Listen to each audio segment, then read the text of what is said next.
Today, I compete at the highest levels of Warhammer 40,000, and in this video, I'm going to show you how I manage that process and how you can too. So let's just hop right on into this bad boy. Now, let me be very real with you. I used to lose lots of games of Warhammer 40,000, and I would have no idea why I was losing, or I would think I knew why. I'd walk away blaming dice, blaming bad matchups, or, oh, this unit's broken, this combination's broken, it's impossible to beat it. Does that sound familiar to you? Well, if it does, listen up. Because what changed everything for me was this simple thing. I decided to stop playing blind and I started learning how to win with purpose. So, this is my journey, and I believe it's going to really inspire you and help you figure out your journey through Warhammer 40,000. So, first things first, what drew me into Warhammer 40,000? Well, there were a couple things. One, I played Kid Hammer, when I was young. My brother and I, we would play Warhammer Fantasy Battles. We also played Warhammer 40K. We certainly didn't play by the rules, but we played. Then, I'm like 29 years old. I'm living in a foreign country. I don't have any friends anywhere. I don't speak the language. I was in a very actually kind of depressed like social situation, even though like my family life was great. I was actually in a fairly depressed social life situation. And this being a very social game was actually a really good way for me just to meet people, because honestly it was kind of a rough period of my life. Now, I've always had a love for strategy games. I've always had a love for sci-fi and fantasy. It was basically just a great way for me to hop into something to do, right? So early games were always super casual. They were really fun. But the thing is, like, I'm a fairly competent person when it comes to just understanding, hey, if you move your models here, it's probably a bad idea. So they very quickly became a little bit too easy for me. And then what would happen is I would start playing against good people. Now, this was even more fun, and I was starting to lose a lot though. And I had to figure out something in my head as I was going, okay, I love winning because that's how I am in all aspects of my life, whether I'm playing a sport back when I was competing in Muay Thai and Jiu Jitsu, or whether anything, right? I like to win. But the thing that I really hate isn't losing, it's not knowing why I lost. So what I started doing is I started framing in my mind, why am I losing games? So let's go to the next step.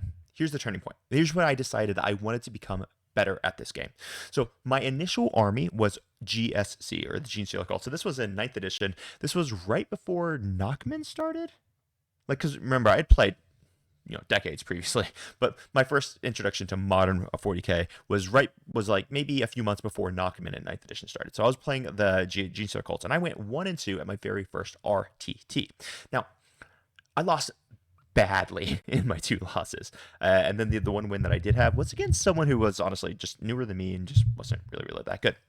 Now, I actually was a little frustrated that I didn't get the dice that would help me in all these things. And I was complaining about, oh man, your army's too strong. It's not fair. GSC can't compete. But the reality is I actually lost those matches due to ignorance. So there was an interaction where I didn't understand the bodyguard rule for 9th edition. If you guys were around in 9th edition, you remember the bodyguard rule. If you weren't around for the 9th edition, be blessed that you don't remember the bodyguard rule.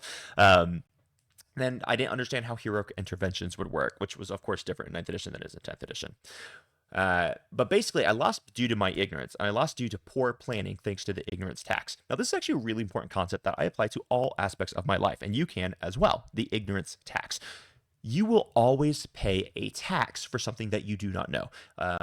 Just think of it in the literally most literal sense. If you are a business owner, or not even a business owner, and you're paying taxes, well, if you knew loopholes for tax, or not even loopholes, you just knew how the tax system actually operated, you could have paid a lot less money in taxes. So your ignorance tax might have been $100,000 if you run a $300,000 business a year. But if you actually knew how to financially plan for tax strategies, then maybe you wouldn't have had to pay any taxes, right? So I refer to this as the ignorance tax, and I apply it to all aspects of my life. And in Warhammer 40,000, I was definitely losing due to this ignorant tax. That's when I started to realize that high-level play is not as simple as strong armies and good dice. Because at this time, when I played in this RTT, I was playing one of the best ways to play GSC. I was playing what was called Muscle Beach. I had 30 aberrants, and this was very, very strong. And actually, a shout out to my buddy Danny Porter. He's the guy who actually I initially learned Warhammer from. I learned from his Discord when he was very active in the Gene Stealer Colts Discord. He's now actually super active in my Discord, which is really cool for me to see that. I love having him around there.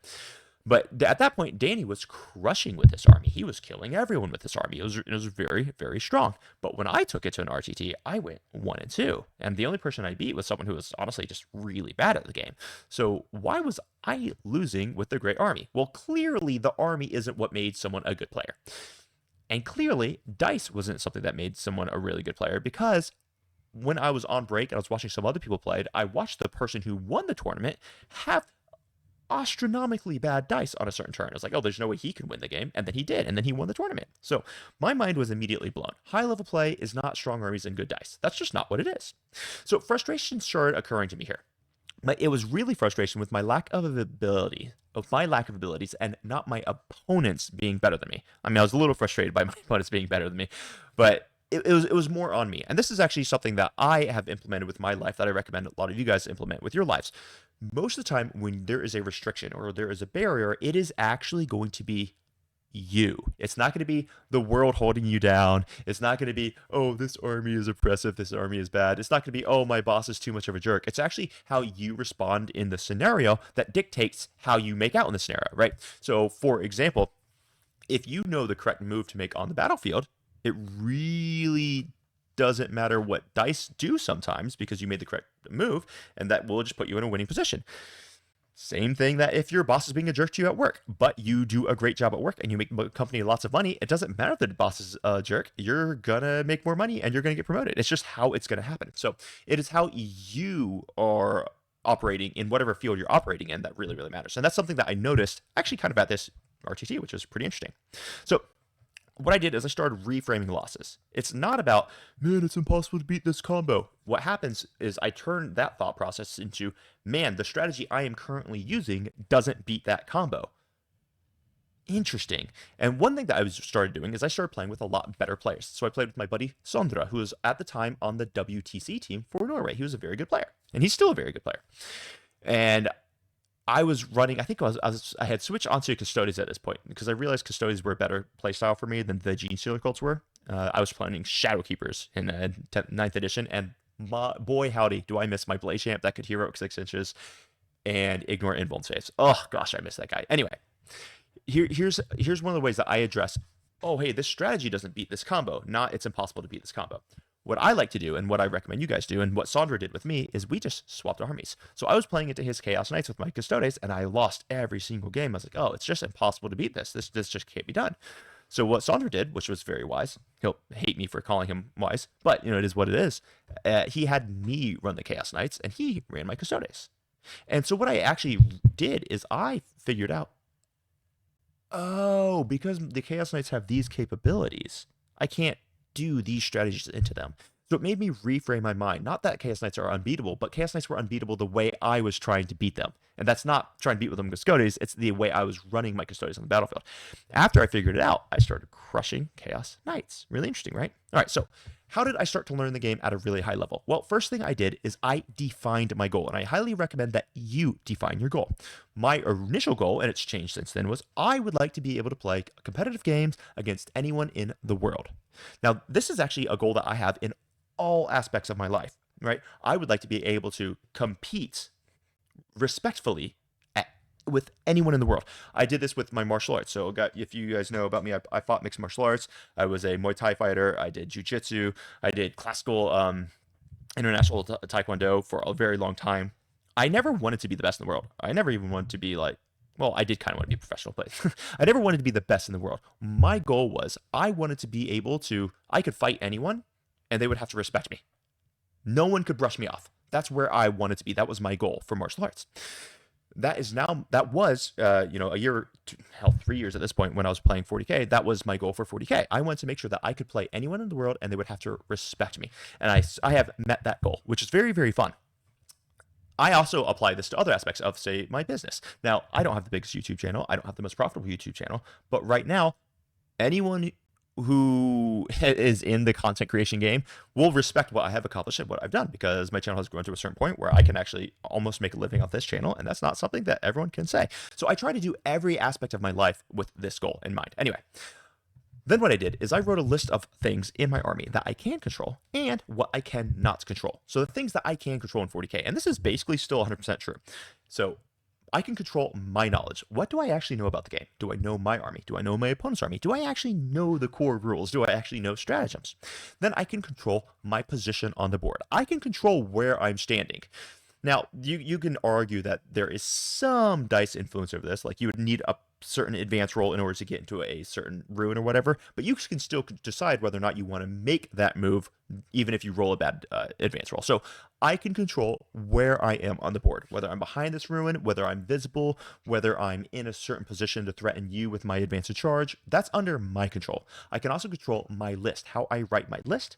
I can control target prioritization, and this is going to be stratagems, shooting, fighting, etc. Who am I trying to eliminate in the shooting phase? Who am I trying to eliminate in the fighting phase? Where am I activating first? These are things under my control.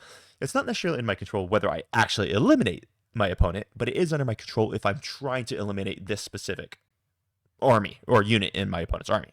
And then the last thing I control was my secondary choices. Now, this was in 9th edition, where secondary choices were a little more impactful versus 10th edition, where it's basically you just take tactical, although that might be changing with the new chapter approved. We'll find out. And then I asked, what can I not control in the game? And the things I couldn't control was I can't control dice. I have no control over what the dice are going to do, and I cannot control what my opponent is going to choose to do. Besides that, everything else is under my control. So I started focusing on what I can control, not what I can't control. So what did I do after this? I decided to go study top players. And one of the things that I know from teaching, for those of you who don't know, I teach postgraduate neurology around the world, and I love it. It's a lot of fun, even though I'm transitioning more into YouTube at this point in time. What I know from my profession is that words are useless-ish unless the person is a really good teacher. So what I decided is when I'm watching top players, what I would do is I would not so much pay attention to what they say. I mean, I would note it, but I'd really pay attention to what they are doing on the table. And one of the guys that I initially started watching and learning from a lot, besides Danny, like I've already talked about him, was Fred. Oh, crud, I can't remember his last name. He runs a YouTube channel called Breaking Heads. It's all in German, so if you're German, you should definitely check it out. If you're not German, you should still go watch the battle reports, but you'll have no idea what the heck they're saying. But anyway, man, I'm sorry I can't remember your last name, Fred. Sorry, bud. But anyway, he was running triple kill rig, and he was running beast snags and jumping them into the kill rigs and jumping them out of the kill rigs at the time. And I was watching how he was playing, and I was like, oh my goodness, this is so interesting. And that's how I started learning. I started paying attention to what they do, not necessarily what they say. It's actually interestingly how I started my channel. So one of the things that one of the big inspirations for my channel was the Art of War guys. Mad respect for the Art of War guys. I love all of them. I think they are really great players, good guys. But one of the things I noticed on their channel was that they might say something like, oh, here's a great opportunity to move block, but they wouldn't ever show someone how to move block. So that's how I actually started my channel. What I wanted to do is I wanted to show people how to do the things that people tell you to do, right? Because what I found is that if you watch what they do on the table, it can actually be very, very interesting, but they're not necessarily always explaining why and how they're doing it. So that's actually how I started my channel, right? So I like to study top players and study what they do, not necessarily what they say. Then I would start reviewing my losses. This is a very critical step that every single one of you can do. You can review your losses at a high level. So if what I would do is when I'm reflecting on a game that I just lost, I would say, if there is a decision that could explain a point of failure, I'm always going to blame my decision and not the dice. I don't care if I rolled snake eyes into snake eye, if I rolled, snake eyes into snake eyes. Was there a decision I could have used to make it better? I'll tell you a very fast story about this. I am playing a game in, oh my goodness, I forgot which Discord league I'm playing in, but I'm playing in some TTS Discord league, and I'm playing for the win here, and I have my orcs playing into Space Marines, and this is the beginning of 10th. So this was Fire Discipline, Aggressors, Doom, right? And I had two 10-man units of knobs. Both of them were 3 inches away from a brick of aggressors led by the Apothecary Biologus, who had the Fire Discipline enhancement. He had already used his Overwatch. Besides that, I also had a unit of Beast Snaggers who had like a 6-inch charge into a Repulsor Executioner. Now, all I had to do to win this game was I had to make 1 charge with my knobs into the aggressors. I didn't even need to kill the aggressors. I just needed to make sure that the aggressors were tied up at the start of his turn. That's all I had to do. And so I rolled my first charge, and I said both of them had a 3-inch charge, no big deal. So I rolled my first charge with my Beast Snaggas. The Beast Snaggas rolled a 5, they needed a 6, no problem. I spent a CP, re-rolled that charge, landed the Beast Snaggas into the Repulsor Executioner. I'm happy. Second charge I went for was a unit of knobs into the aggressors, Snake Eyes. I only needed a 3, mind you. Then I went for the next squad of knobs. I said no big deal. I've got another try. Next squad of 10 knobs going into that aggressor's brick. snake eyes, but I needed a 3-inch charge. So a lot of people say that I got screwed by dice. But what I had done, I had made the decision to not blame dice. I wanted to blame my decisions. And that way I can improve. And this is one of the biggest things that has made me a much better player. I don't blame dice. I blame decisions. So what I should have done in this scenario is I should have charged my knobs first, saved my CP reroll for the knobs, and then had a third opportunity with the second knob squad to make the charge. Because I didn't need to make the charge into the Repulsor Executioner. I wanted to make that charge. I needed to make the charge into the aggressors. Had I done it that way, I would have been successful and I would have won the game. However, I didn't do it that way, and I just relied on, oh, well, I'll definitely make a 3, but you don't know you're going to make a 3. The thing you know is you can roll a 2. You know you can get a 2. That's all you know, right? So that's an example of I like to blame my decisions and not the dice. It's going to make you a much better player in the long run. Then I decided to master my army. Knowledge acquisition must start somewhere, and I really, really recommend starting here. So in another video in the future, what I'm going to do is I'm going to break down all the steps from taking yourself from a X and 4 player to a, say, 2 and 3 player to a 3 and 2 player, 4 and 1 player, and a 5-0 player. I'm going to break down those steps, and one of those steps is mastering your army. But I'll get into that in more detail in a future video. Then I learned core mechanics deeply because the details matter. A lot of people in 10th edition still don't recognize the fact that you can heroic intervene with anything in the game that is not a vehicle, excluding walkers, because walkers can heroic intervene. They think it's only characters. That's because they haven't paid attention to the details in the rules. So pay attention to those details, they matter. And then lastly, I started playing with purpose. I started acquiring skills, not reps. Every time I would play a game, what I would do is I would say, hey, I would like to get better at pre-measuring. So I actually don't care if I win this game. What I'm going to do is I'm going to make sure that I pre-measure every single move. And what that did is that made me acquire a skill. So now I was never taken surprise by the fact that this charge is 9 inches and not 7 inches that I thought it was going to be in my movement phase, because I've already pre-measured. I know exactly how far I need to move. And this is basically turned that into just reflex for me. So now I pre-measure everything. Then I would say, you know what? I'm not good at screening. So my next focus for these 5 games is I'm going to start screening. So what I would do is my goal for the game would to make sure that my opponent was never able to deep strike or rapid ingress in such a position, or I guess this is 9th edition, so there's no rapid ingress, but I'm going to make sure that my opponent can never deep strike in a position where I don't want them to be. So I would literally, in my brain, I would say I won the game if they didn't deep strike where I wanted them to deep strike. I wouldn't care about actually scoring enough victory points to win. I want to acquire the skills, not reps. I highly recommend you do the same. Now let's just close this bad boy up. Takeaway from my journey. You don't need to be naturally gifted. You need to be curious and consistent. Improvement really starts with asking, what could I have done better? Because there's always something you could have done different or you could have done better. Embrace this process. This is all fun. Learning the mechanics, learning how to write a list, planning for different matchups. This is actually fun. There's a lot of things that we talk about in the Discord. Find a trusted group or a coach, like myself, or join my Discord. Links are in the description down below. The members section is where it all happens. And this could really help you speed up your growth. This entire journey has been an absolute blast. People think oh, you're getting competitive. You're trying to learn the rules. Nerd. I like to have fun with my game. Yeah, dude. It turns out that when you understand the rules of the game, it's actually pretty freaking fun. I love this game now. It's my profession, and I love it every second. It's super freaking awesome. I'm going to leave you with this quote, and I'm going to take off for the day. You get better when you stop blaming dice and start building better plans. So with that, I'm going to leave you. I hope this video finds you all in a good place, and I hope it serves you on your journey to becoming a better player. If you want help, you can always find me in the links down below. You can, on my coffee down below, where you can book coaching. You can join my coaching memberships. If you're looking for joining the coaching membership, please note, I do not have many slots left. It is becoming too busy, so I don't have many slots left for people I'm going to be accepting. I'll be closing it pretty soon, so go ahead and make sure you book the coaching memberships. I have plenty of space for individual one-off coaching calls. So with that, I'm going to leave you, and I hope you all have an amazing freaking day. Crump on. Bye-bye.